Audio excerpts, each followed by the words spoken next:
विगत दिनों Patna bomb blast को लेकर संदिग्धों की तलाश में जुटी एनआईए जांच एजेंसी ने शेख खुर्शीद मोहम्मदी, जो कि कटरा कोतवाली थाना क्षेत्र का निवासी है, को जांच के लिए बुलाया गया। जांच के बाद खुर्शीद को छोड़ दिया गया, परंतु कुछ समाचार पत्रों के द्वारा खुर्शीद को आतंकी संगठनों का सरगना बताया गया, जिसको लेकर विरोध जताते हुए बुधवार को खुर्शीद ने अपने निवास पर पत्रकारों से वार्ता की। खुर्शीद ने बताया कि मैं एक धार्मिक संस्था चलाता हूं, न कि आतंकी संगठन। मुझे फिजूल में बदनाम किया जा रहा है। खुर्शीद ने वार्ता के दौरान गुहार लगाई कि उसे बदनाम न किया जाए, वह एक सच्चा हिंदुस्तानी है।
का जो प्रेस कॉन्फ्रेंस रखा गया वो इस उद्देश्य से रखा गया है कि अभी जो पिछले महीने फरवरी में पटना बम ब्लास्ट के संदर्भ में जो 4 संदिग्ध मिर्जापुर और भारतगंज को मिला के पकड़े गए, तो उस संदर्भ में मेरा नाम बहुत ज्यादा पेपर में आया।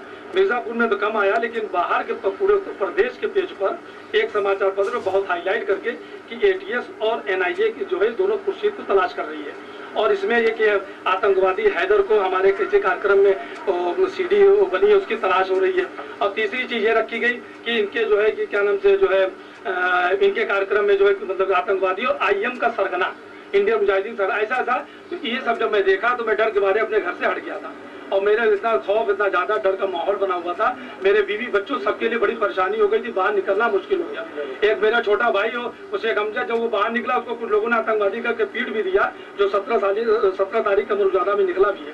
तो ये सब देख कर भी मेरी मिसेज जाहिदा वो हाईकोर्ट में गई, उन्होंने वहाँ रिट याचिका दाखिल की कि मेरे पति नहीं, मेरे घर के किसी व्यक्ति पे पूरे हिंदुस्तान के अंदर कहीं कोई किसी आपराधिक धारा में कोई केस कहीं दर्ज नहीं है। सिर्फ 107, 116 में एक मैटर है जिसमें हम 2 भाइयों का एक जमीन को लेकर वही चल रहा है और बाकी कोई नहीं मैटर है।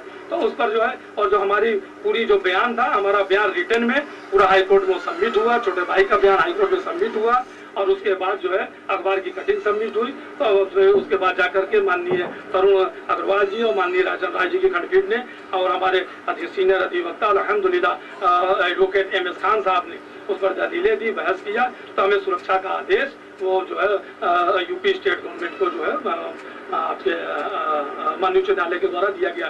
मैं उनका शुक्रगुजार हूँ और अपने मिर्जापुर के सभी लोगों के लिए, हिंदू मुस्लिम खास भाई के लिए और उनके लिए खाता हूँ कि मेरे बच्चों को मेरे न रहने पर हिंदू भाई ने अपने घर के अंदर रख करके उसको जो है उनको खिलाया पिलाया। मेरे एक हिंदू भाई ने अपने जमीन को गिरवी रख के मेरे घर पे राशन का इंतजाम किया।